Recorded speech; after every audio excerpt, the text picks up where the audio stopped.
tall, gangly thing? Hello, everybody, and welcome back to High Roll Radio episode number 8. My name is Nick DePasquale. You may also know me as Gangly, and today I'm joined by two very special guests. It's Jirachy, TFT caster extraordinaire, and Pockygom, placer of top 8 at the Astral Cup this past weekend. Also one of my picks for best tournament player in TFT way back at the end of set 5.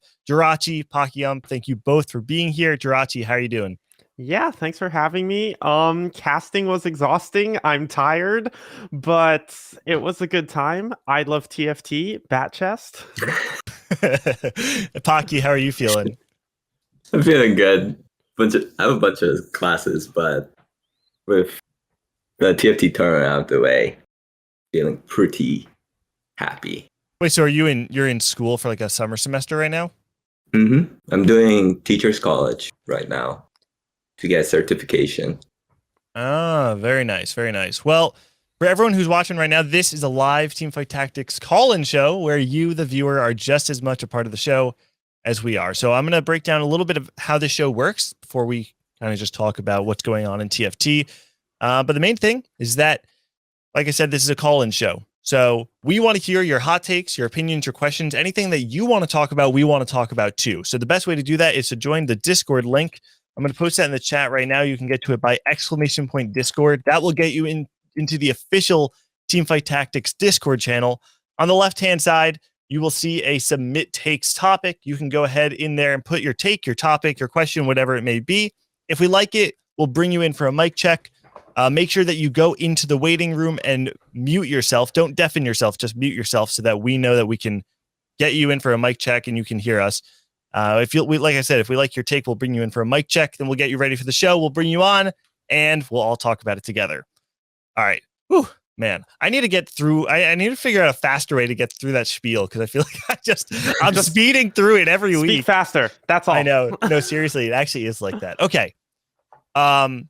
First, before we kind of dive into like TFT, I kind of wanted to talk. I don't know. I feel like there's a good opportunity just for people to talk about like what's going on in their lives, whether it's TFT or elsewhere. I did want to start, mainly this is a very selfish reason, because I've got some cool personal news, which is that my wife and I just bought our first house. We just bought a home. So I've been spending the last 3 days working on a house, like manual labor, which like, despite my rugged appearance and incredibly masculine, outward, I know nothing about what I'm doing when it comes to like being a handyman or taking things off a wall, which shouldn't be that hard, but it's way harder than it seems. So anyway, that is, I've gotten that going on. Jirachy, I feel like you always have stuff going on. That's like you miss half of your own podcast episode because you're so busy. I miss half of them because I have like some concert or another for grad school. And also I've like barely been playing TFT recently just because like I've like got music stuff. I've been focusing a lot more on TikTok and like making content there. Also just like taking some time off in general because it's my summer break from grad school. I need the fucking time off. Yeah. I haven't been playing much TFT, but a lot of my tourney prep ended up being like super player and research focused. So like I played 2 games on the patch they were the morning of Saturday. So I was like keeping up in Discords, like just watching everyone. Something I did, like Pocky knows this, I DM'd all 64 players and just asked them questions like, oh, like some of your competitive history, what your play style is like, not on this patch. So part of that was to get an idea of how some of what they were playing compared to what they wanted to play. So that's really cool. Yeah, it was really research based, and a lot of I used maybe like 2% of the information I gathered because I gathered so much, and it was mostly for like maybe like 5 to 10 call out moments on cast, but it was really good for like getting me in that player focused mentality anyway. And I know I had some cool moments, and I know you just asked me. You just asked me how my life has been, and I just went into casting. No, I mean, you're kind of in that zone. Yeah, you're in that mode. I'm right like now. Still in caster brain zone mode. Yeah. The thing think the that questions were. no, go for it, Pocky. I really like the questions because it actually like helps the players like kind of frame themselves, think about their own gameplay a lot more. Because I don't think it's something a lot of people actually think too thoroughly about. So it was really nice, the questions. Yeah, I've we've given some thought. we talked about this on Hyrule Radio a couple episodes ago. I want to say it was with Sox and Asa, where we talked about like how putting players in a box is actually a good thing, where it helps viewers simplify. Like, oh, if I understand that Pocky is the kind of player who's just going to play a random board that doesn't really make sense to me, that's like, if I get that, like that's all I really need to know about this player versus someone like Spencer, where I know he's going to play really solidified lines that make sense, but he's optimized them. He can get to it from any spot. Like putting players in a box, even though it's not going to generalize them perfectly, it's easier for fandom to grow, which I think is really important. Yeah, I think like yes, we have all this intricate understanding of players, but it's not like how a gold player only understands TFT at a gold level. Like we need to simplify things, and Yeah. sometimes we need to generalize things, and I think that those generalizations like help people follow all these players because there's so many players in the scene, and we need to how are we going to keep track of them when if not to generalize things. If we try and go into all this detail, have everyone know so much about all these players, they're gonna have a hard time keeping track of things. Anyway, Pocky, Yeah. how are you? How have you been doing? I woke up today for classes, and turns out I also missed like the first week of classes. I didn't know, but I mean that's probably fine. But It'll be fine. I was like just playing TFT the whole time for that. Oh week. no! I was like, but otherwise, like I'll probably be taking a bit of a break from TFT since my class schedule is quite compact. I've like one of my classes is just like 3.5 weeks of classes almost every day of the weekday. So I'll be busy, not be able to play too much TFT. Kind of works out. Then you already qualify for the mid-set finale. You have kind of the privilege of taking a break right now, right? Or no? Pocky didn't qualify for mid-set. It was just top 4. Only top 4, not top 8. That's right. So do you think you'll still compete in Jade Cup or no? Oh, yeah, I could definitely put aside time for that. Gotcha. But you're not going to be hitting the ladder grind like super hard. Yeah, I'm pretty like comfy on the ladder anyway at this point. So like I do want to push rank 1, especially since it seems like it's not like some absurd number like 1900 LP. It's Setsuko having a bad time. Cool, rank 1 is reachable. Yeah, exactly. It's funny. Nice. So Pocky, you told me. So actually, one thing I want to call out because I'm gonna get through this really quick. Is something fun about this set of guests is that all 3 of us are going to be attending the Tactician's Crown #2, which is a TFT LAN event in New Jersey that I'm hosting. Both Jirachy and Pocky are going to be playing. I'm not going to be competing because I don't want to, break Pocky's fragile ego by outplacing him at TC2. I'll break Pocky's fragile ego by having a Diamond 2 washed up caster beat him in tourney. But there's 2 things I wanted to talk about, and I already forgot the first, so I'm going to move on to the second, which is that one thing about Tactician's Crown 2, completely grassroots event. So, actually, no, now I remember the first thing I wanted to say this first. Pocky, you told me when I messaged you saying, hey, Pocky, you should come out to this tournament I'm hosting in New Jersey. You were like, yeah, I mean, I'm not really that good at this set. And then you go to the Astral Cup and you just place 8th. You just go top 8 in the entire tournament. So I wanted to call out that because I thought that was a pretty fun moment. And also it does show how much Pockygom fears the New Jersey local talent. But despite that, he'll be coming out anyway. The second thing is that Tactician's Crown 2 coming up in just a couple of weeks, July 23rd. And tonight we're going to be doing something pretty cool. 100% of all the donations that come through this stream will go directly into the prize pool of the event. There's a command that's kind of going off every 20 minutes, but if you can also just click on the donate panel in Twitch right now, and donate that way. Again, 100%. I'm not taking anything. It's all going to the players. We really want to bolster that pot and give the players something to play for. So definitely, if you feel like supporting some grassroots TFT, we would appreciate it a lot. I'm down to talk some TFT news. Obviously, Astral Cup just happened, and I'm assuming we're going to get some calls about Astral Cup at some point. But I think it's worth it to kind of recap everyone's own point of view for the tournament. Obviously, Pocky playing and Jirachy competing. But Pocky, you want to just talk about your experience playing both weekends? So, well, leading up to the tournament, like when I was starting the set, I was like not doing so well. And for that reason, I mean, everyone sees it on ladder. Like, I like stopped playing on my main and decided to play on my new account because I wanted to like kind of relearn the game from ground up. And I feel like it's actually kind of helpful to go through like lower rank sometimes when you how you want to approach the game. So I kind of went through all of that, and going into Astral Cup, you know, I was pretty confident, honestly, especially going into second week with my recent ladder performance. I was fairly confident as opposed to when I first started playing in the tournament.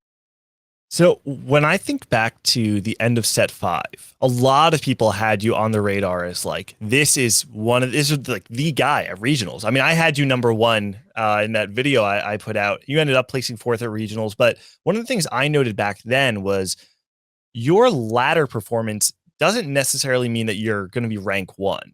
You're not like the kind of player that's like, you're not Setsuko, you're not, New Bowel in set 5. Like, when you're saying like, oh, I felt good on ladder, what does that actually mean to you? Because obviously it doesn't mean that you're just pushing rank 1 the entire time. For me, I think it's like a skill that I feel like is quite important, but being able to convert all your high rolls into first places, or at least a top 2, I find that like, if you can do that confidently, I feel like you have a good grasp on the set. And I will say, this tournament I didn't get that many top 4s. But No, you didn't. I definitely did not get that many top 4s, but I was pretty confident in my ability to like turn any of my high roll games into a top 2. All right, I'm going to drop some numbers to support that real quick, and then you can go right back to it, because this is actually really cool that Pockygom was 14th place in average placement with only a 56% top 4 rate, and placed top 1 in 32% of his games over the course of 25 games. So this is not a small sample size. 32% of 25 games, Pocky placed first, and when he didn't go first, he just bot forward. And I don't know. I obviously like it goes exactly with what you're saying right now, where it's like the skill you learned on ladder was like, can I convert my high roll into top 1s or top 2s? And because of that, that's basically how you made top 8 of the Astral Cup. Yeah, I pretty much all my top 4s were actually just top 2s. Actually, Wow. if I was playing in like the 1 to 10 format, I would have actually gotten like a good amount of extra points from that too. That's very true. That was something I was thinking about. I kind of want to run through and just for fun, see like how doing 10 through 1 would have affected things, because like, and just like more out of curiosity, because I think that the 8 through 1 system is correct, and I think us moving through that is good for the scene going forward, because I'm not a fan of those bonus points and they have affected things. At some point I went through like all of set 5 and set 6, actually just all of set 4 through 6, and like found there's a good number of times that like the bonus points made a difference. A lot of there was like maybe 1 or 2 in finals, but even before that, just the fact that it was making differences for people who were advancing. Even I think there was one like non-Tom won a tournament, but without the bonus points, he wouldn't have gotten past day 1.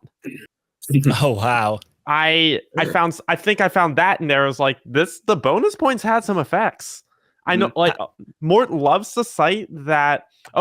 Look at how the bonus points played out on final day. It made literally no difference. Yeah, but have we considered like Throughout going up to history. final day? Qualifications. Yeah, exactly. Yeah.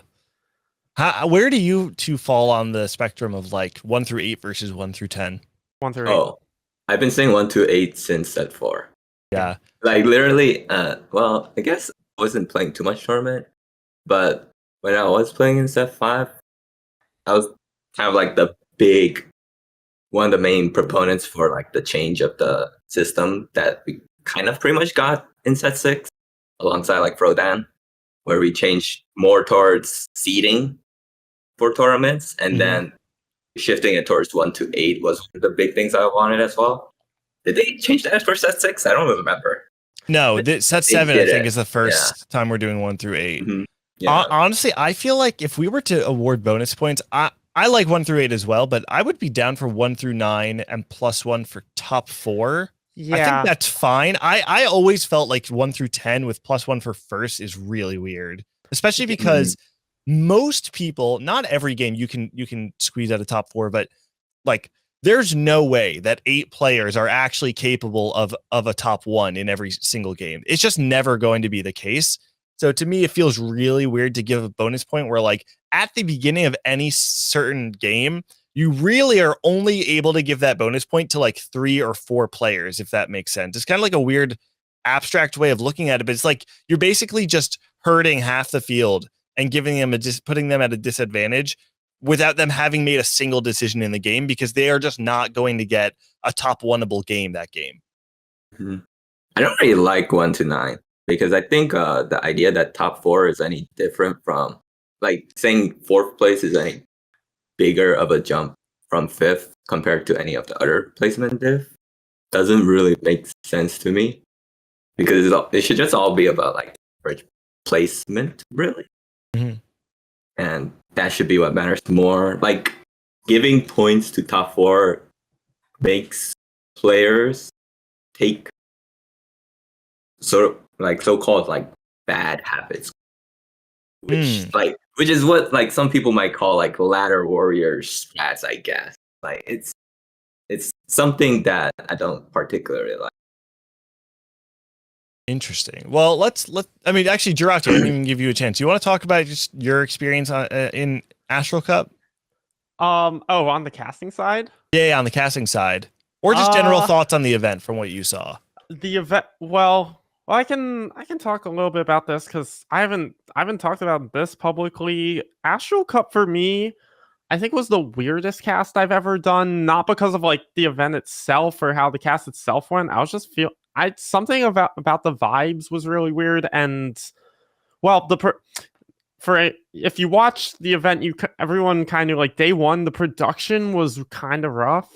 And for what it's worth, they were doing from a studio for the first time. Like Kathy, Bao, and Natures were all in the same room together doing the event for the first time instead of all remote. So they were working out some kinks with the broadcast that got fixed as the day went on and then went to day 2. But like the vibes were just kind of weird for me personally, and with some of the like shifts we had to do without going into detail there too much. Like my mental was in a weird spot, but like a lot. I really don't want to talk about it too much, but like my mental shifted in between games 3 and 5 on day 2. And then I was like, okay, we're feeling good. And I knew from the cast, like game 5 and 7, I was on fire and it felt really good. So yeah, a bit of weirdness mentally going on for me, but I'm happy with how it went. Was this your first time with Boop as your duo or no? No. Oh God, no. It was like my third time casting with him. Yeah. I forget you had the desk of you, Boop, and Casanova, right? Yeah. It was me, Boop, Cass for 6.5 Challenger Series, and Boop is actually the first NA caster I even casted with. I like subbed on a fight night. That's back right. In set 5, yeah. So that was my first cast with Giant Slayer, and so I've been working with Boop for a while now anyway. But I don't know. I'm pretty sure set 7 is my set, like for casting. Let's go. I believe it. Yeah. Well, I'm also kind of like I'm waiting until I can VOD review my own casts, because I've never like truly VOD reviewed my own casts because of my voice and my dysphoria, and I know I've talked about it on Twitter. So I'm like making these improvements without ever having like really listened back to myself talk about the game, because it triggers my dysphoria. So all the improvement that's happening is me literally just thinking about it, like thinking about how casts went after, and like all the mental prep going in, which is something I kind of pride myself on, and I was priding myself on that for when I was competing anyway. I know Bryce called it out that my like game planning and my prep going in was like what really let me shine. And it's just a lot of thinking for me right now. And if just the thinking is making me improve this fast, once I can actually start VOD reviewing, once my voice is actually like strong enough to sound the way I want it to on broadcast, because the issue right now is not like I can like get the timbre I want when I'm like just at home or like talking to my friends or whoever. It's when I'm really trying to project, my vocal muscles aren't strong enough to really maintain the voice quality I want. When I'm really projecting like this, even right now, it's like any muscles, it'll get stronger and it'll build up. But until I get to that point, I can't really VOD review my own casts. So once I can VOD review my own casts, just everyone watch out, because I'm gonna get so much better when I can do that. We're waiting. We're biding our time. Yeah, I believe it. Set 7's your set. Set 7's my set. I was telling myself that going in, especially after Astral Cup. I already fucking know it. Set 7's my set. Now, I do want to talk about the things that actually did happen at Astral Cup. I know we did get a couple takes. Let me just see if there's anything specific to Astral Cup first. There's some stuff regarding tournaments, but yeah, first let's kind of talk about the things that happened. Main thing, obviously, Sox won the tournament. It was also really cool that Sox won against Asa. Was Asa at number 1 going into the last game? Yeah, he was number 1. He was a point ahead of Sox going in. So yeah, and then Sox overtook him because Asa got like 6 in the last game. Yeah, something like that. I think it's so cool when you see these like duos actually competing against each other. I wrote, like, I was writing up some notes on the things I wanted to talk about, and one of the things I was thinking is like the last time we really saw a duo similar to Sox and Asa, where it's like 2 players learning from each other, we're seeing success from both of them individually and even like together in some capacity, as like a Ramblin' Robin kind of thing. And obviously it's not quite the same where they're playing in like a duo tournament, but the fact that we're seeing, like, we know them as like a pack. They study the game together, they learn together, they enter tournaments together, and they both made final day, made a push for that top 1 spot. And then Sox actually overtaking Asa in the final game to win the tournament. I thought was really, really cool to watch, and also something that I think is hard to appreciate if you're not really invested in the scene and just kind of like know the relationships between players. So I wish there was like, I know that actually, I know broadcast did touch on it, which was cool. It's one of those things where like, I wish we had like pre-roll content of them specifically, which we had like the Goobums DQA thing. So you kind of have to like pick and just hope that it works out. But I really wish we had gotten to hear about like that relationship between them and then see it play out the way it did. Another thing about the Astral Cup that was pretty cool is the return of a very hyped up player in set 5 who kind of took set 6 off, and he happens to be here today. It's Pockygom coming out of the woodwork, placing top 8. I mean, Pocky, I had this thought this morning, like, so many people play the game where they're just like, they study the comps, like they know the lines, they don't deviate. And then Pocky's like, I think this is good, and just like places something and just like makes the weirdest board you've ever seen and places top 4 with it. Like, how did it feel competing again? It's fun. I feel like going into tournaments, it is the way I approach it is probably quite different from a lot of players. Because for me, I just want to be able to play any comp from any position, because that's what my ideal of the best TFT player looks like, and just recognizing how to get there. So, like, for that goal, I kind of need to approach the game in the way that I do, because That's like, it's kind of like the first criteria to meet. And then I need to build on everything on top of that first. I mean, afterwards. So I think that's one of the things I don't really like about augments, because it kind of slightly fetters your ability to be creative, because a lot of times the augments determine what lines you should take.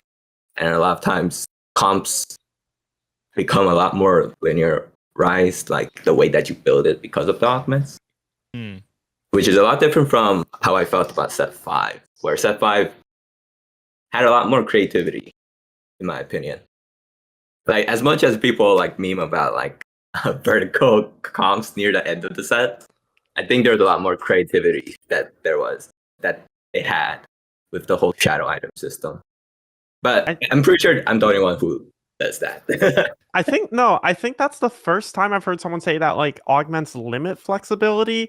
And I think you're right. I think it's a weird combination of like promoting that players kind of have to be flexible in what directions the augments take them. But once the augments take them in that direction, they're kind of stuck. Yeah. So that's exactly my idea. I agree with that now that I think about it. Apart from Pocky's success of the tournament, there were so many things about the Astral Cup that I just want to like outline real quick. Maybe I should just like list everything out and we can just kind of pick and choose whatever you two want to talk about. The first other thing was the crazy tiebreaker scenario we ran into, where 5 players were tied at what was like 27 points. 27 points. And Pocky was one of the players, I think Newbowel or Bert. Was it? I think it was Newbowel. Was it Bert as well? Oh, and Milk and Goobums. Yeah, so Bert, Newbow. Oh, no, wait, was it 6 then? Because Dace. Yeah, it was 6 players. It was 6 players. A 6-player tiebreaker between Pocky, Bert, Newbow, Milk, Goobums, and Dace, I think was the 6th one. And then obviously Pocky, Newbow, and Bert making it into the top 8. That was pretty crazy. And then the other thing I wanted to point out was the open bracket warriors. There were a lot of players who came through that first weekend, Pocky being one of them, who made it pretty far into the event. I want to pat myself on the back a little bit, where I did call out both Clear and Malala. They were like my predictions for like who I thought was going to make a deep run, and they both made it to final day. And then we kind of talked about it before. I had some stats on the event where I like have average placements, top 4 rates, and win rates. Dace was actually the best performer across all of the event. Dace averaged like 3. Let me make sure I'm not making this up. Dace's average placement was 3.04 over 23 games, which is incredibly impressive in that field. And I think like some people might be able to say like, oh, well, you know, they played in the first weekend where it's a weaker field, but it's like, is it really a weak field when it's like 100, 128 or 160 of the best players in North America? Like, that's not really a weak. It's still weaker. It's weaker, but it's not weak. It's not weak, but it is very noticeably weaker. So, would you say like? I mean, I trust both of you because you both have played in those kinds of tournaments, and I have not. Oh, Dawn and Nightbringer Cup were low-key easy. Really? I've never said that before. Low-key, yeah. It was just like, oh, it's just the people I beat up on ladder. Cool. Interesting. I think generally speaking, like when it comes to the lower players, their issue is like when they are given situations that they're not comfortable with. And then when you add tournament like nerves with it, which I assume like most people do have, it just like compounds. And then they're just second guessing everything that they do. And then from there, it's just like over. Like you get some bad games and then the mental collapse. It's like, so the lobbies end up snowballing more, in my opinion, in the earlier days, because just like that kind of like mental strength, they haven't really built up that much of that yet. That makes sense. I think that's definitely very fair to say. I do still want to give credit to Dace, though. I mean, a 3.0 average basically across 23 games is better than even a lot of the best players do on ladder, which is an even weaker field than the first weekend of Astral Cup. So just wanted to give some kudos to Dace on that. How did you two feel about the tiebreaker scenario? I think it came down to number of wins, right? That was like what people won on. Yeah. So either one of you have any thoughts on it?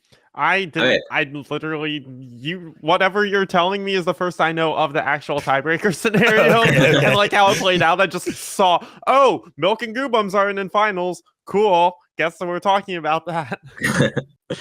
Well, I mean, I was in this situation, but I was like, I was in a situation where I like pretty much knew I had to play for first, and look, I already kind of like looked through everyone who would be competing with me. I was like pretty sure if I get into a tiebreak situation and I get it first, I'll probably win the tiebreaker.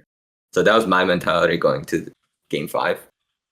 And then once I did somehow manage to get that first, I was just like looking at the rest of the scores, and then I saw like Nubal could almost make it, and it was like between Nubal or Milk at the time. I was just rooting for Nubal because he's more of my homie than Milk. Okay. Even though I helped Milk a lot in set 5 world prep. But what did you play for your first? Guild Zaya. Okay. Nothing too wild. I forget, someone in that round had like the Zoe 3, right? Luqun, I think. I think it was Luqun? Luqun. Yeah, Also, that's Luqun. It's pronounced Luqun. Luqun. Luqun. Okay. I only know that because of the player information sheets they gave us and pronunciations. It's Luqun. Nice. Okay. I've heard the name Luqun before, but I don't know anything about them. Do either of you know him? He's played in tournaments. Yeah. Okay. That's basically. I don't think he responded to my DM, so I don't know shit about him. I mean, I've seen them on ladder, but other than that, I don't really know much about them. Yeah. Did I do want to start bringing in some calls soon. Man, there's like literally so much to talk about. So much has happened in the last 2 weeks. I think we're just going to start bringing in callers soon. The last thing I did want to just get some reactions to was on Sox winning. Sox has not been in top tier form in a very long time, probably over a year at this point in time. To me, it's refreshing to see Sox on top, because when Sox is winning, it feels like it's art. You know, like Sox is such a great player to watch. And I don't know if some of that is like the legacy he's built over the last couple sets, but it feels right when Sox wins to me. Yeah, I think some of it's the legacy, and yeah, I totally agree. Watching Sox play, I wouldn't say he's my favorite player to watch isn't quite accurate. I would say he's like the player I respect the most when I watch him, because his playstyle is so different from mine, and how he thinks about the game is on the complete opposite end of the spectrum from me. And I think like watching his game where he was like tending towards Zaya and then just got 3 siphons and then played Guild Siphon, and I think he got first that game, and I was like calling that. I was like, holy shit, peak form Sox is back. I love this shit. I love watching him play like that when he is back in form, and he's in probably top 3 tournament players NA has ever seen. Like, playing against him in set 4 regionals was fucking scary. I think he was the only player in that field that I was like actively scared of, just because like he's so different. His playstyle is so different from mine, and he's just kind of a god right now. He's in that good a form, and I've been on the record saying Sox was bad in set 6. just not gonna sugarcoat it, but I had him number 2 on my rankings going into Astral Cup, behind Milk, and yeah, I feel totally justified in that ranking now. Peak form Sox is back. The dad debuff has turned into dad buff. Pocky, what do you think about Sox? What do I think about Sox? I'll say I've never actually really watched Sox play, like on stream, but I do respect the way that he thinks about the game. Like I've read a lot of his articles about like the way that he just approaches the game and just the things he like talks about. So I respect it. I do think this set is a little bit maybe more suited to him. Partially because like the augments are a little bit less limiting, I think.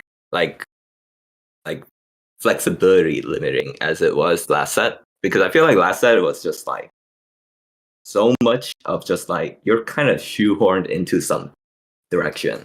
Well, for this set, it feels a little bit more flexible the way that you could really approach it. So it makes sense that he's doing well, I think. And he does just have a lot more time probably. He just think about the game and all that stuff. So Well, with kudos that to said, him. let's get some callers in here. We're gonna go ahead and bring our first caller in right now. Protroid is here. Protroid, where are you calling from? Oh boy, the great state of New Jersey, same as you. Woo! Welcome. My drive back from Maine, I spent way too much time in Jersey because the turnpike was fucking garbage because it's the Okay, turnpike. so I can't help you there. Turnpike is garbage, you know? Okay, why does Jersey smell bad? Okay, so I didn't realize hot takes are coming in for me as a caller. I thought I was going to be providing them to the three of you. I'm going to say it depends on where you go. If you're by the airport all the time, it's going to suck. But, you know, there's plenty of nice places around. Sure, Let's I'll go, believe yeah. you. Protroid, our resident New Jersey apologist on the show. Protroid, what do you want to talk about? Well, sure. I've been Mr. Amateur Esports Leagues for the past, like 6-7 years at this point, entirely too long. And I just want to say, I think the pro scene suffers from a lack of league formats. I think it's harder for commentators like Jirachy, you, like me, like anyone, in order to try to build up meaningful narratives that keep audiences staying and sticking around week after week. I also think it sort of would solve the issue that players are having in terms of they want larger sample sizes. They want to showcase their skills a little bit more. I recognize the fact I'm wielding a double-edged sword here. I'm waiting to see which is going to stab me with first, but let's keep going. I see two sides to it, and it's one. There's a lot of upside to having a like league type format and having consistent play because like you said, it's harder to drive storylines when we only have a tournament every like 3 weeks or so. If we have something going on every week, we can like pretty consistently drive storylines, and it's good for the health of the competitive scene. It gives people that want to watch just more TFT. It gives them more to watch. But for just thinking about the player side, it's hard to find unless it's like Soju, Kiyun, who else? I was like, that's like a full-time streamer like Kurum that can commit to a set time once a week. Even guys like Socks might not be able to because like TFT isn't his full-time thing. Like Pocky probably can't. 90% of even the top players, it's hard for them to commit to that kind of weekly thing for an extended period. If you were to do something that's maybe like 4 or 5 weeks and do a series of leagues, that could be cool, and maybe a bit easier to commit to. So if it was logistically possible for the players to commit to that, I'm big in favor of more league formats. It's more TFT. It is that bigger sample size. Maybe we see guys like Setsuko play a bit better than in those.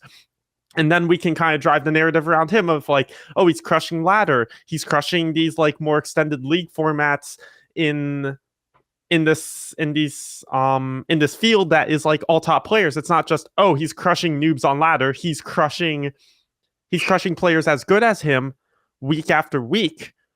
Is that going to translate to a tournament? We can definitely drive storylines better, and it's better, and it just gives players more chances to prove themselves. It's just, is the logistics going to work out? Mm-hmm. Yeah. Even just disregarding the logistics part, I feel like there is a bit of an issue that like we only have 2 real tournaments for set 6. Well, I guess mid set counts as the third one. But it's like that means we're only really focusing on 3 patches set. But like, how many patches are there? I don't remember how much we have so far. I think we've only had 3 so far, but it's like there was one weird extended one, but yeah. Yeah, but it's like if we're just judging it based on the performance on 3 separate patches, it's like not very accurate in my opinion of like general player skill, because there are lots of people who are one patch like specialists. Like as much as they wouldn't want to acknowledge it, it just happens with TFT. Like just the way that they approach the game, and having more tournaments, or at least like a tournament per patch, would be nice. Even though the logistics would be difficult. Even like more tournaments and more like consistent tournaments. Like if there was a tournament every 2 weeks, like that's hard, and at some point budgeting is also a consideration because that's what I was going to bring up. Yeah. Yep, I think that's the sword that's going to hit me. Yep. I think that's actually like the most like the biggest issue that I don't think we can get over is that if you were going to host a weekly like a weekly league where we're having like 2 nights a week, we have a broadcast.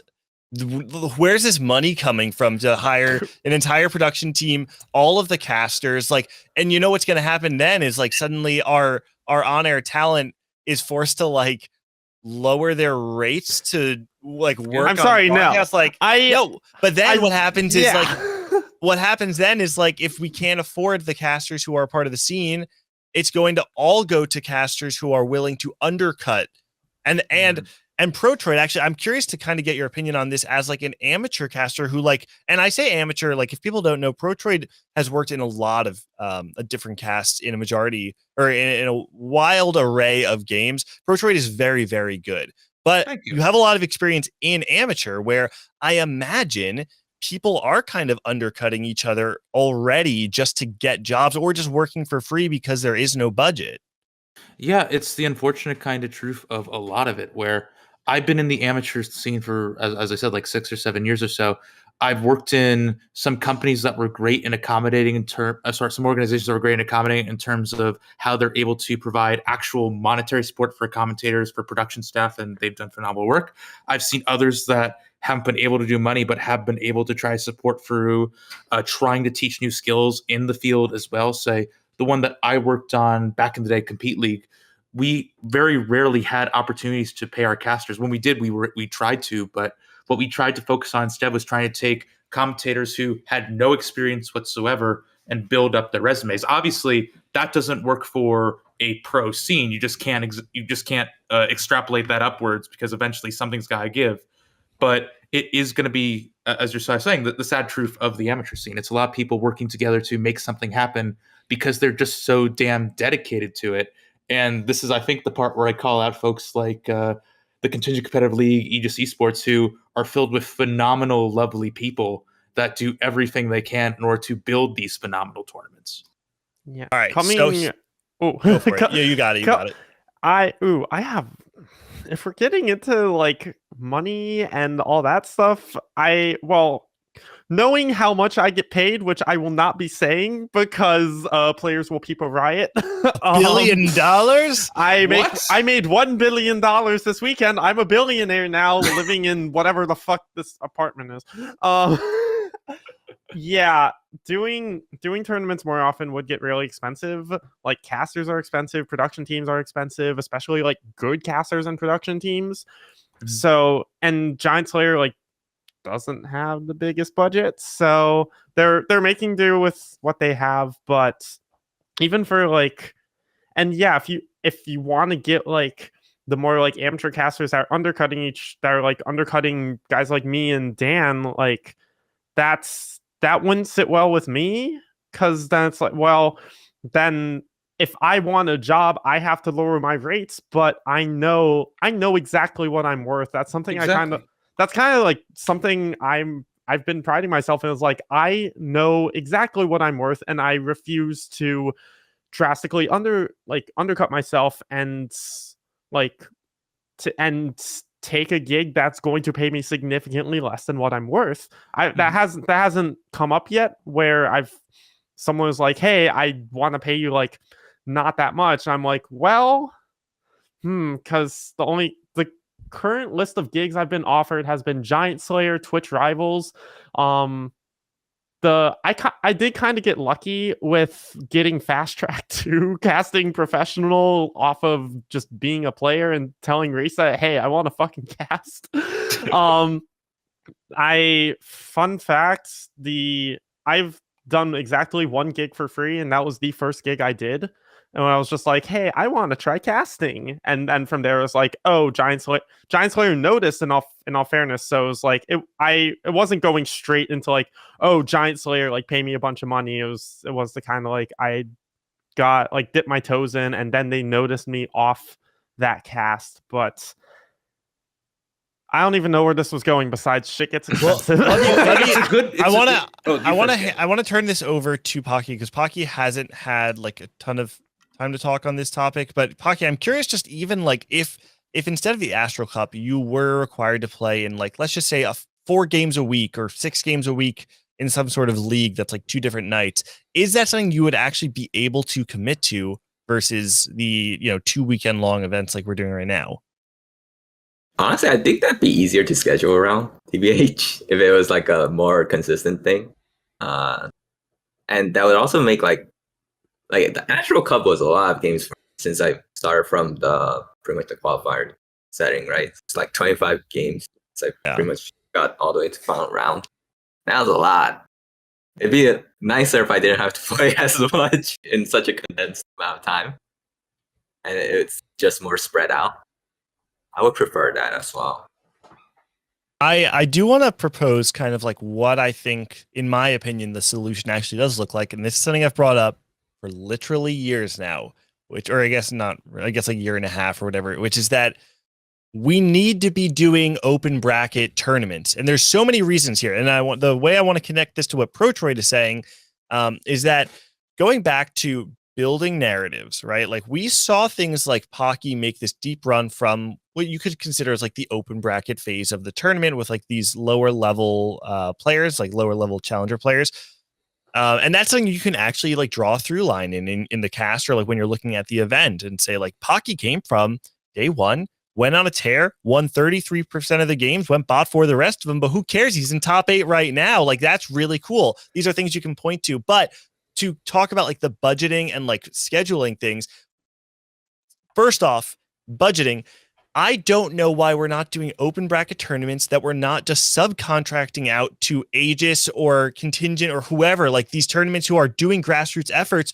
Why not just subcontract the work out to them? They already know how to do these large open bracket fields. They can handle the cast on their own if they have the budget. We spread it out to make the budget like go wider, where if these companies are given X amount of money to host this event, however they want to spend that budget, they can do. But it also would introduce an opportunity for those amateur casters to not have to undercut the top tier casters, but instead have a ladder they can climb up, show that they're worth a real day rate, and then find a way onto the broadcast by competing with these top level casters. To me, that's like, it's an open bracket, not only for the players, but also for the talent. Like, why don't we have these systems in place? Obviously, I'm sure there are other logistical reasons, but anyone who's watched my content for a while knows I am a huge proponent of open bracket event. And when I hear this argument in particular, I always think just, we don't have TFT is not a game that this sustains the majority of the the player base full time, even like at the competitive level. So I don't think that it should be a game that requires players to play full time in order to compete. And to me, that's like the main reason why open brackets should exist. The game isn't a very accessible game that typically does not require you to spend as much time grinding, because the amount of like LP you can gain just by going 1-1-1-1 versus something like League, like if we had these diamond and up open brackets where a diamond player can play for a month, get into their rank, and all of a sudden have like a clear roadmap to pro, or if there's like an up and coming caster who is moving from another game, spends a month boot camping TFT, learns enough about the game that they want to give it a shot and they want to work for a low budget open bracket event. Like, I just feel like the opportunities there are really important, and I wish we saw more of that. I'd like to officially change my take to that. We did kind of run long on this ProTroid though, so I want to move on. No, you were good. I love the take. We're going to move on to the next caller because I do feel, and I know Jirachy has a lot of thoughts, and I'm going to cut Jirachy off. I have a lot of thoughts in general. Yeah, so I'm going to stop. Not just about this take, don't worry. But ProTroid, anything you want to shout out before you go? Well, if anything, I'm going to be going to TC2 as well. Jirachy, Pocky, Gangly, if you want to talk more about this there, I'm more than happy to. Speaking on that too, I'm not going to donate on stream, but when I see you there, Gangly, I'm going to give you $50. Do with it as you will Whoa! in order to make sure the tournament is as strong as possible. Put it to prizing, put it to whatever you need to do on the back end. Just make it good. Wow. Thank you, Protroid. Unfortunately, we won't see that in the pot, but my lunch is covered for TC2, so thank you. No, but seriously, Protroid, really appreciate that. Thanks for coming out. We'll catch you next time. Yes, you're all around. Yep. All right. We have a couple callers right in the queue, so I say we just go for it, unless there's anything you two wanted to talk about Let's first. go. Let's do it. Yeah. Pocky, I know you have to get going soon, but you're down for another call? Sure. Yeah. Cool. One more. All right. Sayer is here. Sayer, where are you calling from? Hey, I'm calling from Florida, actually, South Florida. Very nice. What do you want to talk about? I know Jirachy knows because I also basically live in the same state with Kurum. Kurum, Tigers. Jirachy. Okay, that's my one. I'm not. No more detail than that. Okay, pre-show, Gangly told me no Shigers moments, but I'm allowed to say Shigers. That's all Right. I'm giving. Well, I don't want to know. We're ending it there. I'm not telling cutting you. off I'm the not head telling of the you. Let's snake. go. All right. Yeah. Yeah. Sayer, what do you want to talk about? So actually, it's going to be a follow-up onto Protroid because I had a similar question on like the qualifying for tournaments because if I recall, there used to be like the qualifying tournaments where you would call, we actually ended up having a tournament here on the Discord where, the community was able to like participate in and to try and get into a spot for Worlds, later on. So on top of that, leading towards that, like what would honestly be the best format for these tournaments? Because if I recall, it was a best of ones pretty much. It's like if you bought 4, you were kicked out for the next round. If you top 4, you were able to move on. Or would you guys prefer like point system? Was this the set 4 open bracket? I believe so. Qualifiers. Yeah. Okay. I actually played in one of those. It was like the 3 one-day events, I believe, is how it was run. Yes. Yeah, That's how it was run. I know I said in chat kind of a side note for those like true open bracket events. There were like 3 run by Team Liquid and 1 run by the TFT Discord. The TL ones were run like hot garbage, and the format was like pretty good. The TFT ones were actually run really smoothly. I noticed that immediately. It was especially compared to TL. I was like, okay, these TOs know what they're doing significantly more. Except that format was hot garbage with the 3 one day because it's limiting the sample size so fucking hard. And that's something like we talk about a lot in TFT is like sample size. We need 6-game sample size is still not great, but that's like kind of the minimum we need right now.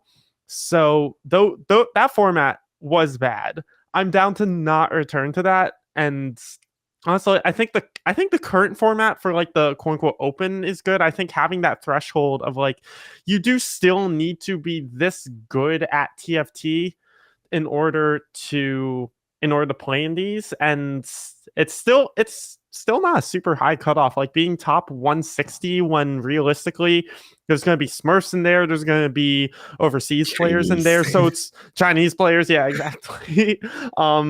So it's maybe more around like top 170, top 180. That's not the highest bar if you're like trying to compete in tournaments and are like a serious contender.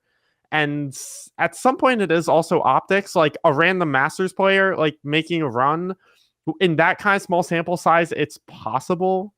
But like at that point, like you just kind of that they what the hell?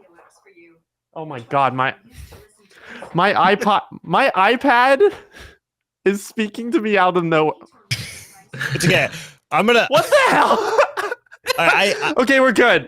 You're good. Okay, go for it. Keep going. So like optics of Masters players making a run looks like high roll, things like that. Yeah, it's partially the optics, but like also at some point their chances of making that kind of run are like 1%. What at some point, like we're really gonna let these players in that have the smallest chance of making any kind of run, much less a deep run, and then at that point, like it just doesn't look great. Everyone memed on Otterbear at regionals. for Yeah. good reason. Otter Bear Because when got you look in at through- when you look at his scores, they were bad. He got into day 3 off of 1 top 4, and it was a first. Really? Yeah, what? Holy. he went 1 like 5, 7, 6, 6, 6. Oh, but it was only like it was a top 66% move on kind of thing. Yeah, Yeah. Oh, and he got right. that. And he Yeah, got that was that a first off purple. of an absurd high roll. Yeah. Let me say this. I feel like there's an honest question to be talked about here. Okay. Let's say the cutoff for Astral Cup. I don't know what the actual LP cutoff was. Let's just say it was 400 LP. I Okay. can look it up real quick. I think there's a very reasonable world where somebody is 400 LP and is worse than someone who is currently 150 LP. The I think cutoff it's- was 243. All right, even more so than I would say like someone could be 244 or 240 LP and there's a very reasonable world where they are worse on average than a player who is 80 LP or just like by raw skill alone like they are just a worse player.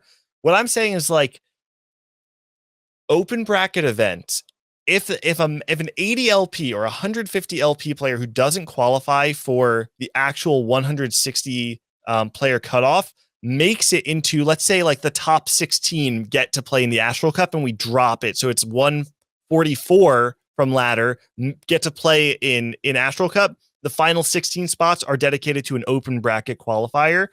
To me that sounds completely reasonable because I don't really see the difference between the 150th best player on ladder versus the 180th best player on ladder. That's not a large enough difference to me to really warrant saying the 180th player, best player is not good enough to play in this tournament. I think it's not, but at some point you kind of do just have to have a cutoff, and it also makes ladder matter at least a little bit. At the end of, I think, no matter what, end of the day, the tournament performance should be like what is like really advancing you on. Like we don't just send ladder players straight to worlds. We send players who perform at regionals to worlds, and like having like a deep ladder field, but like still having a cutoff. You gotta set that cutoff off somewhere, and then you have to like players have to prove like they're good enough at ladder to meet that like not super high threshold, and then if they can't meet that, they don't get to play. It is the like it's the first step of like it's the first kind of like skill check of, hey, are you good enough to get into this tournament? Once you're in this tournament, you can make that kind of run, but in the skill checks need to start somewhere, and I don't think just like pure open brackets are necessarily the way to go. It's really hard. It's really nuanced. Yeah, What do you seems think, like, Hockey? About open bracket, like fully open bracket, just the issue is like, I guess logistics, right? It's possible that there could be so many players signing up that it becomes really hard to run the tournament in like a timely manner. That's what I feel like is like the biggest problem and why you kind of have to rely on like arbitrary cutoff points, even if it's like to an extent your ladder LP up to like 400 LP is kind of a matter of just time dedication when you're around that skill level, right? Like trying to climb past that point, there's a lot more difficulties, and especially at like the top levels, like getting past 1K LP is usually like where we really try to like distinguish between like top player and good player.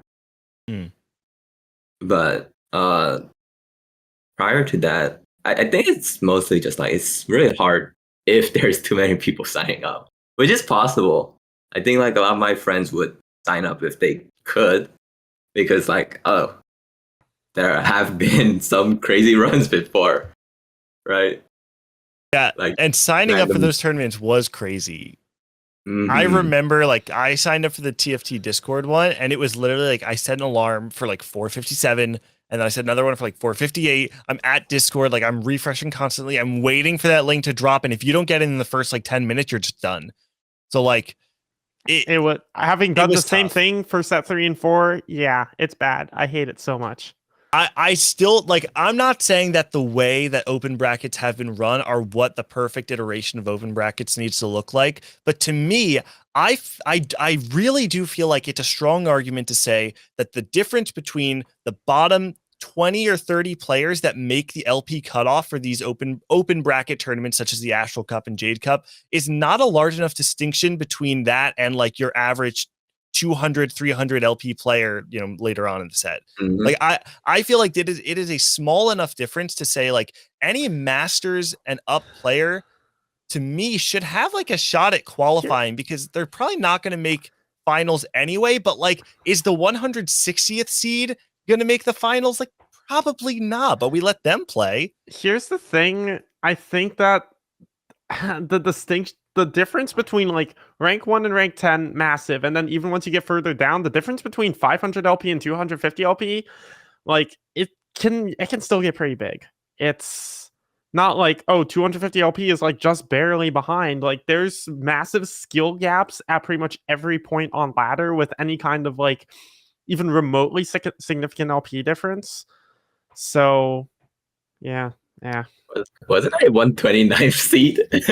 Also, well, okay, Wait, Pocky, we it's literally different do now. not count you. Yeah, and You- also you said yourself that you were playing on a second account too, right? Or I don't know, were you only playing your main at the time? I still feel like generally speaking, Pocky doesn't count. Generally speaking, the 160th seed of a tournament is not an actual contender for the title. I think we can all agree on that, right? Like generally Yeah, speaking. generally. Yeah. Mm. So I don't know. I do don't- feel like, yeah. and Sarah, if you have any follow-up thoughts, feel free to chime in. But I do feel like open bracket tournaments are a better metric for the middle to low range of these players that are qualifying for the Astral Cup, Jade Cup, Dragon Cup, whatever it may be. I think that it's a better indicator of where these players actually are, especially if it's like a pretty thorough qualification tournament. And Mhm. on top of that, it's just a way to excite these lower level casual competitive fans who have like a clear roadmap to pro or to even like engaging in the competitive scene. I think even outside the tournament itself, it has many different benefits that we are sleeping on by not including them. No, I do agree because we host bi-weekly tournaments here in the Discord, and we do have sometimes where we have GMs, masters, and challenger players participate. Obviously, they're the ones that out of the community are usually the ones that reach the final, but some of them aren't not able to reach the these Jade Cup, the Astral Cups, or even future cups if it continues like this, where they barely made it to the cutoff, they're barely able to get it, and at the same time, there's players where I don't know if you guys all agree with that. There are players who perform better in a tournament style than just climbing ladder. It's a different, I believe it's a different mentality that one has. One either plays much more aggressive at times to preserve as much AP to be able to reach that top 4 within a tournament. I do agree, but I actually feel like it only really applies to the absolute top of the top. I was gonna say the same thing. Yeah. Yeah. I think there are Yeah. well, I will say like there are certain strategies like I would say on average like a masters, even like I would say like a high masters level 1 trick could actually do pretty well in tournament because they're playing very narrow lines, and if the stars align and they're playing comfort every game, like at that point they're basically playing with the best of the best because they're in 1 trick. They know all the lines, they know how to get there. Like it's not that different. Obviously the board and the tempo will feel different, but like I don't know. For the most part, I honestly do. I just think like tournament player really only applies to the actual contenders who can win a title. Yeah, I agree. I'm Solus in chat says such. I'm gonna be First- straight up. I agree. That's saying that like a Masters player can secretly be a like much stronger tournament player and be a contender is a kind of such take. So I think, well, personally speaking, it's like, I mean, there's the whole discussion about like play style and like tournament versus ladder diff. If they're doing better in tournament than they are on ladder, it's probably they're just playing differently on tournament than they usually do on ladder. And it's just better to play the way that they do on tournament.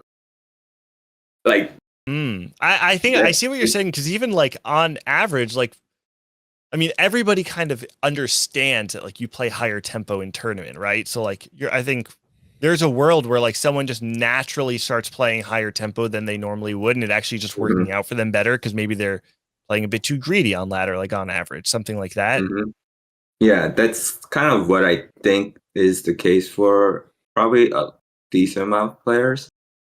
The whole idea of playstyles to me is just like, actually, I think somebody's coming in with that topic later anyway, but playstyle is just like arbitrary to me and just similar to like the distinction between tournament and ladder play. I think in my mind, I played a decent amount of open fort games on tournament, and a lot of people do not really like playing from behind on the set because it really punishes you, especially on this patch.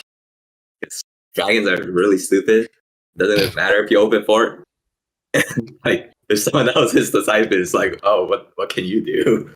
I guess you can't. You just take the bot 4. But it's like I don't really feel a difference when I play in tournament. At least in my Really? opinion. Oh, same. Yeah. Like from when I was playing in tournaments, I definitely like played different. But again, I was like Pocky and I, when we say we're playing different in tournament, it's also because like Pocky's at the top. I'm willing to say I wasn't that much further behind when I was like really in my peak form. So like it's that kind of thing. I still think only really applies to like when you're that like it only really makes a difference when you're like at the top of like that tourney like the tourney performers. Yeah, for me, when I go into tournament, compared to a ladder, I slightly hold back on strategy. Like, if I was on ladder, there are certain situations I would just slam Recombobulator instantly on my board. Like, my whole board. I would just slam that Recombobulator button. Or stuff like, on ladder, I experimented a ton with mages and, like, troll forcing to very poor effect. So I just told myself I'm not touching those, except for some reason I got baited by Strong Sexy's guide to playing mages in the last game. But outside of that, it's like I did not touch mages for pretty much the whole tournament. But that's pretty much what I do as just like mental prep. Like I'll avoid certain things for certain lines, but no particular prep, I would say, is how I approach it. Sarah, do you have any follow-up thoughts before we move on to the next topic? No, that's it actually. Anything you want to shout out? Honestly, I love the idea of the whole being able to have like the podcast here in the Discord to be able to, you know, hopefully later on get in more community members here onto the talk show. Thank you. Appreciate that. We hope that we can get this show bolstered up even more and more. So thanks to everyone who is joining us from the official TFT Discord. We really do appreciate your support. We hope that we can keep growing here. Sarah, thanks so much for the call. We'll catch you next time. Thank you guys. Take care. Yep. All right. Pocky, I know you have to get going, but appreciate you being on the show. Jirachy is still staying. We're still going to be taking callers, but unfortunately Pocky does have to hop out. So Pocky, I'm going to open the floor up to you for any shout outs or like any closing thoughts you wanted to give before you go. Any shout outs? Well, I guess just the whole group in like Ubin's Discord. It's pretty fun over there. I get to like really relax and just like chat with them all the time, talk about TFT here and there. So I really appreciate that community. But other than that, I guess I could shout out my little brother. Like he was just sleeping in the background, but he was actually playing in a tournament on the same day as me. For his game, he plays Eternal Return, Survival, and he played in a dual tournament and he won because he's playing an actual skill game. He's playing an actual skill game, so he actually gets to win. Yeah. Hey Pocky, speaking of Ubin's Discord, what does MD stand for? No, I kind of forgot at this point. Monkey dogs, right? No, it's a setup for you to say my dick in your mouth. No. We're not allowed to say that anymore. Yeah, thank you very much, Jirachy. Great job, Jirachy. That's a And Shiger moment for blacklisted. sure. And bye-bye, everyone. I'm out. Pocky, I don't get to talk to you too often, so I do just want to say, honestly, it's really, really refreshing to have you back in competitive TFT. I know you're saying you're probably going to take a little bit of a break just because life is getting crazy, but you are such a refreshing player to watch. I'm glad we got to watch you at the Astral Cup. Excited to see what you have in store for us for the rest of the competitive set. So seriously, please don't stop. We need more Pocky in our life. We need more Sin Callista. All right. Well, Pocky, I'll let you go. I won't hold you hostage, but Jirachy and I are going to keep going. We'll catch you later, Pocky. Fun. Peace. And then there were two. All right. Let's bring the next caller in. You down? Yeah, I'm down. Let's do it. Lear is here. Lear, welcome back to the show. Where are you calling from? Hey, calling for Edmonton, Alberta, Canada. Ew. Right. Actually, that I don't know anything about Canada. Ew, can't ew an entire nation. You say that, but I can ew the entire United States. What? Wait, For which part of Canada is that? Like, where is that geographically? It is kind of right above Colorado, Montana area. Ah, okay. Okay. Very nice. As an Mountain American, I town. don't know the geography of my own country, so that means less to me than you would think, but I know generally what that means. So, Lear, what do you want to talk about? So I want to kind of bring up a take that kind of came to my mind when I was watching Astral Cup this weekend. It's not necessarily a spicy take, because I'm about as spicy as black pepper, but over the weekend there was a lot of talk about players' play styles. You know, like Milk is really greedy early and then he stabilizes late. Malala wants to play like Soju. Goose slams his items in chronological order. Bebby will level 2, level Maybe 7 would at level to 2-6. he would level to 10 on opening carousel. Yeah, with 20 gold. Yep. And then, so I guess what I'm thinking is, and I think this comes from my background in some card games, but I think when we get to the highest level of play when it comes to TFT, and we start having players that play near perfectly or play perfectly, I don't actually think that there's room for play styles in TFT, because I think if you say that you have a play style, I think that just means that you sometimes ignore what would be the mathematically correct, or the whatever the AI would run, whatever the correct line would be in TFT, in order to just pursue a line that you're comfortable with. And I think eventually that'll start limiting players from either ever reaching perfect TFT or becoming the best player they can be, because we're almost like limiting ourselves by our play styles based on our comfort. I think you have a point, and in theory that's true, of like some of the lines we take are not mathematically correct, but here's the thing, I don't think it matters, because I don't think we're ever going to reach remotely perfect TFT, just because like humans and our limits, and we're never going to be as good as a computer who would be able to always determine the mathematically correct decision to make, because TFT, there is a time limit. We don't have infinite time to like make decisions, so we make what we think is mathematically correct and what we are comfortable playing around. So it's you're basically what I'm saying is you're right, but I don't think it matters that much, because perfect TFT is impossible to reach for us. Like I don't think we can get anywhere close. Yeah, I want to follow up on that. I actually feel like, to me, the most relevant part is that you're never going to be playing against perfect TFT. And I think that's actually really, really important to consider, because comfort and play style is, exactly what you're saying. Like, you are ignoring certain lines to play what you know, because we are finite beings who can really only understand so much. And we're playing a very quickly evolving game that changes patch to patch, where information from 6 months ago is sometimes just completely irrelevant. And especially as we get later on in the game's lifespan, where we're making fewer macro, big picture discoveries about the game now than we were 2 years ago. So the average player skill, we've talked about this in Hyrule Radio a couple episodes ago, the average player skill is growing more slowly now than it did at the beginning of TFT's lifespan. To me, what that means is that when you're giving yourself an edge by playing certain lines or by playing within, a certain level of comfort, like, of course you can widen that to be able to understand every single line. But like, we have seen the practical success of a narrow player succeeding in tournament. I mean, I feel like Spencer was for a very long time like the pinnacle of that, like a player who chose to play certain lines, optimize them, perfect them, and when he got into tournament, there were no nerves because he was playing very similar lines that he was playing on ladder a billion different times and in a million different ways. To me, I feel like it's really, really important to consider not only that we as finite beings cannot understand everything, but more importantly, that we're not playing against other people who can do this kind of stuff. We're playing against other finite beings who are going to make just as many mistakes and hopefully just a few more than us.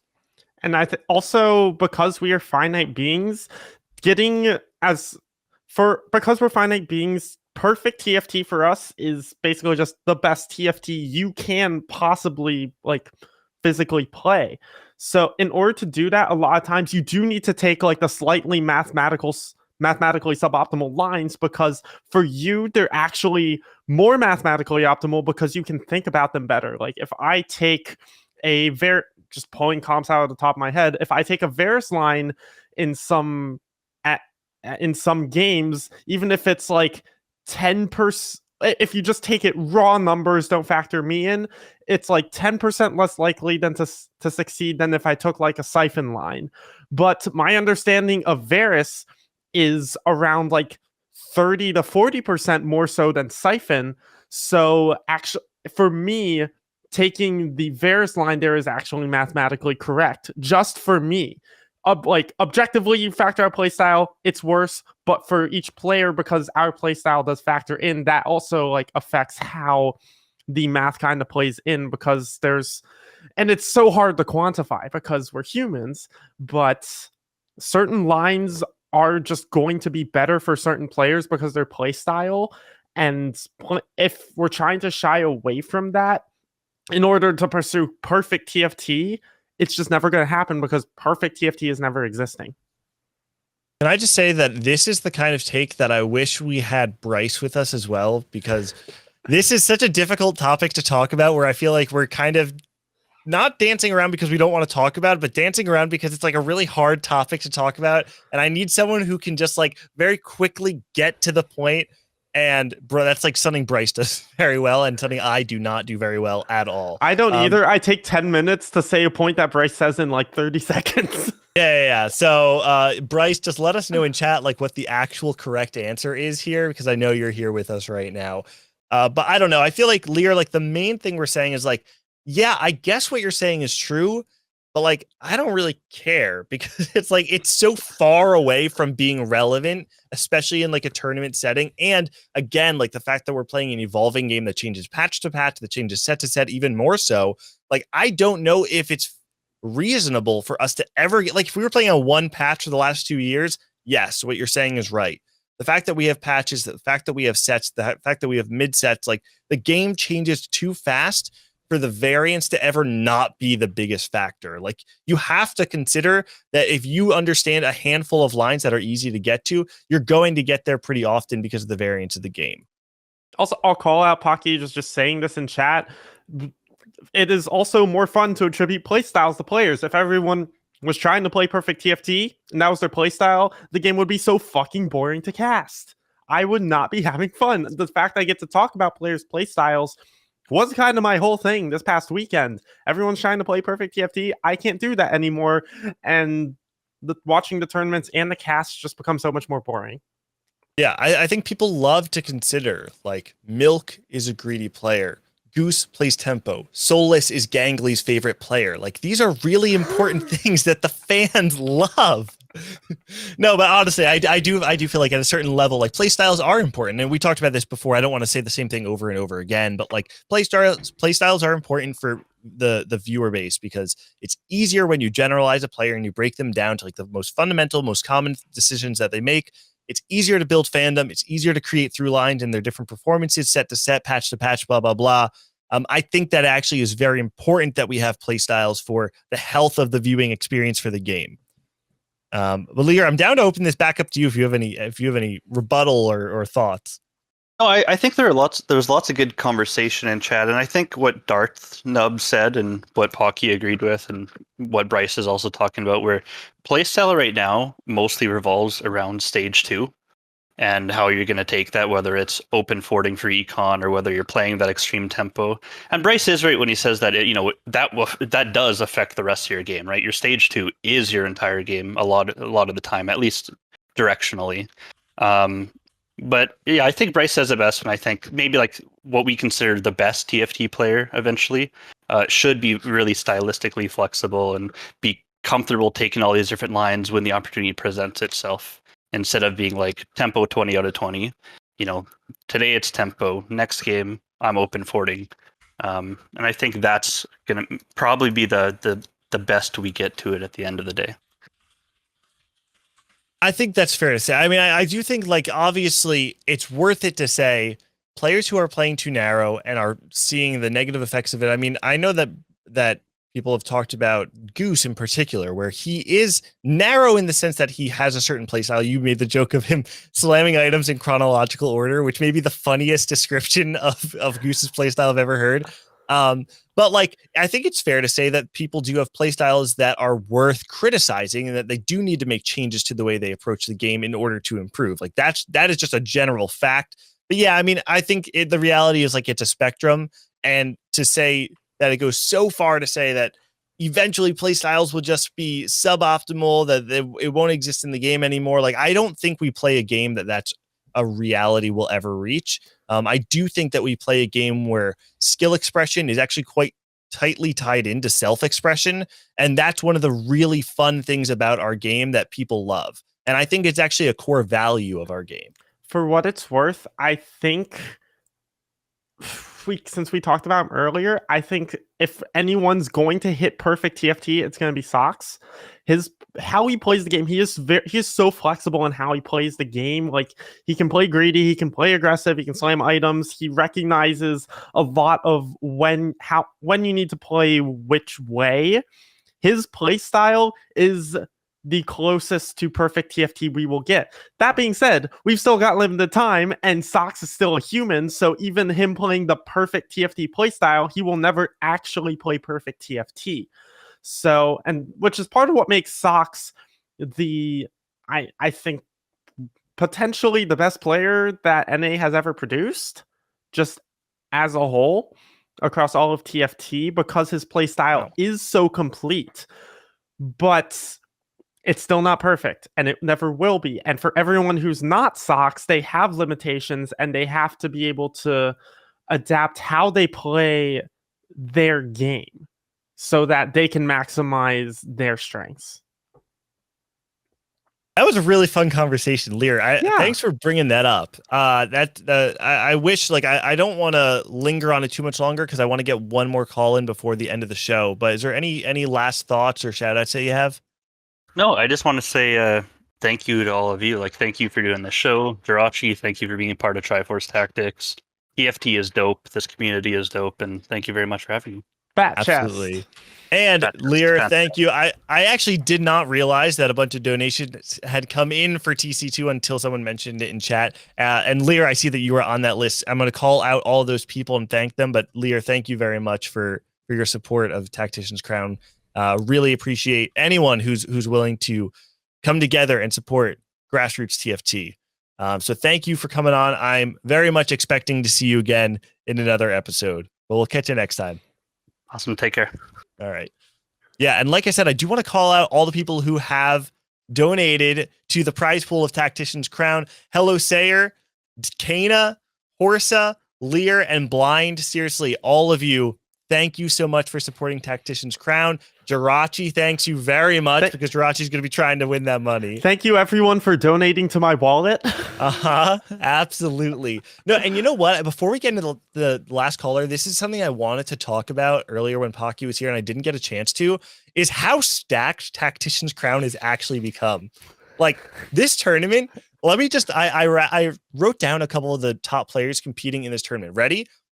Pockygom, Jirachy, Spicy Appies, Ramkev, NG Tay, Uwu Damn Daniel, and Voidson.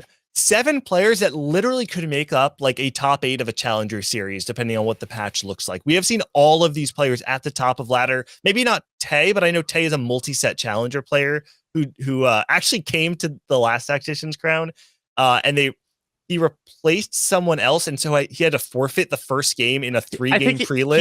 He showed up late. I think. Yeah, it was something like that. Yeah. And still almost made finals because he went 1-1, I think, or 1-2. But he also literally could, like, we realized mathematically he couldn't make finals. Right, because he went. So he played anyway. But yeah, no, it was fun. But yeah, it's okay. Tactician's Crown 1 was kind of free because it was like 3 challenger players, and I'm just like, this is my thing. This is my literal comfort zone. And also, like, I was so fucking excited to finally play on LAN that I was just getting hyped. Like, gang, like, you saw my reactions to shit. You knew how much fun I was having. So fun to watch on LAN. So fun. Oh my! Imagine if TFT had been like established on LAN, and I can establish myself as like someone who got hyped on LAN all the time. But whatever, different universe. That's very far away parallel universe. But yeah, this one, it's still free, but it actually is looking pretty stacked. Like 5 players who have been to regionals, plus Tay, who, like you said, multi-set challenger player, plus Ubu Damn Daniel, he competed in a challenger series, which was 16-person field. So yeah, it's going to be good. It's going to be good. And I do so much fun. I did this last time, but I do want to shout out Ball Street, who actually was a huge part in making sure that we could get Appies and Ramkev out to the event. They've been supporting us in a lot of different ways. And so seriously, grassroots TFT on LAN is just so it's in its infant stages still, despite the fact that the game has been out for so long because of COVID. So again, thank you to everyone who is supporting us by donating. Again, all of the donations tonight are going straight to the prize pool of this event so that we can help put some money back into these players' wallets. So with that said, let's move on to our last caller. Darth Noob is here. Darth Noob, where are you calling from? I'm calling from California. And what do you want to talk about? So yeah, I want to talk about Luqun. So I think there was a huge missed narrative opportunity for like the broadcast, and also like this show, to highlight him as the mage player, and in a tournament where mages were like the statistically worst comp. Like everyone's getting baited into mages, they're going 8th. It was bad. Mages did so bad. Yeah, Mindful One ran the stats on all the comps played in the tournament, and so like day 2, day 3, day 4, mages they're averaging like 5.5 every day. But Luqun, so he played 8 games of mages and 9 games of Ao Shin, which is just mages, like just capped, right? And he is averaging like 3.2 with mages and Ao Shin. And so wow. Wait, how many games of Ao Shin did you say? I'm counting 9 games. So 17 games in the mage tree total is what you're saying? Yeah. Wow. And I have the stats on like average placement and things like that. Luqun is in 3rd total across the entire event in average placement at 3.36, only behind Dace and Socks. Yeah. I wish I knew anything about Luqun. I don't know the first thing about him though. I wish I could come out of the woodwork here and say like, you know what? I've got the tech. I interviewed him. I was studying his VODs. Like, here's the breakdown on Luqun. Unfortunately, I wish I could say that. I can't at all. He's one of like 10 players who didn't get back to me. So I don't know. I didn't know the first thing about him either. And if someone didn't get back to me, I didn't really have that much of a chance to study them because there's 64 players I have to cover. That's just kind of the reality of researching for that tournament. But no, you're right. That's a really cool storyline that if we had been able to pick up on, because it's 64 players, there's a million storylines to follow. But that's fucking cool. And like, thank you for pointing that out, that someone found the way to play AP in a meta where AP sucks. So wait, Luqun is in the chat right now, by the way. Luqun, no pressure, but like, I'm also super down if you want to hop on the show. Did you respond to me? Wait a second. Am I if mixing Luqun up my wants players? to hop on and gas himself up, I would be super down. I might have mixed up my info I would be super down to hear Oops. about Hold on. how Luqun played mages and kind of the trajectory of the tournament for you. No pressure at all. If not, we can talk about it. I think it's super cool that you're doing this, Darth Noob. Honestly, I think that Did respond to me. Fuck. with every tournament, there's always going to be players that fly under the radar, and especially because a lot of times in these open bracket tournaments, there are players with less of a reputation that make top 8, and oftentimes it's just easier to ignore them because of the large narratives and storylines that we've been building over the last couple sets. So you know what? I think that it is. Wait, what did he say? Oh, he'll hop on. Luqun, Sure, come in. Yeah. I'm just gonna say right. Yeah. I'm fucking embarrassed, and in my defense, I attributed my lack of knowledge to him not getting back to me. I checked my spreadsheet. Yeah, he did get back to me. Also, in all fairness, I didn't get to cover him until Game 7, and I was not checking my notes in Game 7 because I was hyped out of my fucking mind. So now that I'm looking at my notes, I can tell you something about Luqun and see that, yeah, he did tell me he's been playing some mages. So, yeah, we got a storyline there. But again, I was just hyped out of my fucking mind. I did not look at my second monitor for all of Game 7. Wasn't referencing anything. It was just, oh my god. There's so much shit happening. It's so hype. If we had gotten to Luqun in a previous game, I would have called this out. I mean, it's just the way it goes. I mean, That's and the way it goes that's the sometimes. tough part. That's the tough Yeah. part about having these open bracket events where it's really, really difficult. Oh, I'm going to bring Luqun in. It's really, really difficult to keep track of all the different stories going on all at once. Luqun's Hi, here. Luqun. Sorry for slandering you. That you think? No, it's okay. No problem. No problem. Luqun, all right. I wish I had any sort of preparation for this. I'm just gonna go ahead and ask you. I mean, what were your thoughts on the Astral Cup and the splash that you made, Surprise especially ya. playing, the unprecedented lines you were playing? Yeah, I mean, I think that generally, I didn't think I was better than a lot of the top players to begin with, but I thought that my read on the meta was a little bit stronger, in particular with mages, and I knew this was going to be a line that was pretty uncontested, and so I felt confident basically forcing the line in almost every single game I played. And I guess I'll also add sort of my inspiration for the comp is because I was watching the China #1 player T2X play, and one of his recommended comps that he recommended for climbing was mages, which was crazy because no one in NA ever wants to play mages. So I watched him play a couple games. It looked really strong. I tried it out a little bit on ladder. It seemed pretty good. And so I felt pretty confident going in with that line.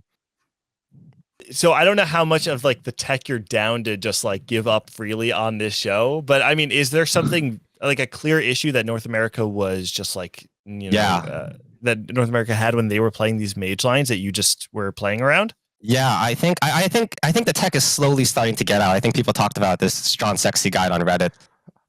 It's a little bit hard. I think you have to watch probably T2X to understand, but the few things I'll highlight is that they really, really emphasize a trainer start in order to get a really big Nomzi in order to sort of act as a pseudo frontline. Because one of the big problems with mages is that your frontline normally is only a Silas 2, which falls off around stage 5, stage 6, and then an Alawi, or if you can get lucky, you can get an Or. And so getting a Nomzi in order to supplement your mid game, it also does a ton of damage mid game, is really useful. And the other thing is that it's not that exciting of a comp. Like, you won't really see Soju and Milk play it because it's basically a lose-out comp. You roll really, really deep at 3-2, 4-1 at stage 6 and stage 7 in order to try to get a really strong mid-game. And then by the time you get to stage 8, you basically just lose every fight, unless you can high roll like Aosha and Zoe sort of thing. So I think most streamers don't find it that exciting because the odds that you can actually win the lobby are pretty low. But I think, and T2 said this himself, it has a very... it's pretty consistent at getting 6-5-4, but the high end is really, really high. And I think my game 7 kind of showed it, where I basically was able to go 9 and hit this cap legendary board in order to win out the lobby. I mean, it showed the stats too, where you were the highest top 4 rate of any of the players that played both weekends, and you were third total. The only person, actually, Spencer, who only played one day, didn't make it to final day, was technically had the highest top 4 rate, but the small sample size, I would say, like, doesn't really count just because the way the game's played out. It's actually pretty interesting to see that, like, you were playing this uncontested line people thought was really weak and ended up being arguably the most consistent top 4 player in the entire tournament with for it. How much have you actually competed before? Because I know I've seen your name, but honestly, a lot of us just don't know that much about you. Yeah, that's definitely for good reason. I'm really not that good, but I think the first time I played was Don't in undersell a States. yourself.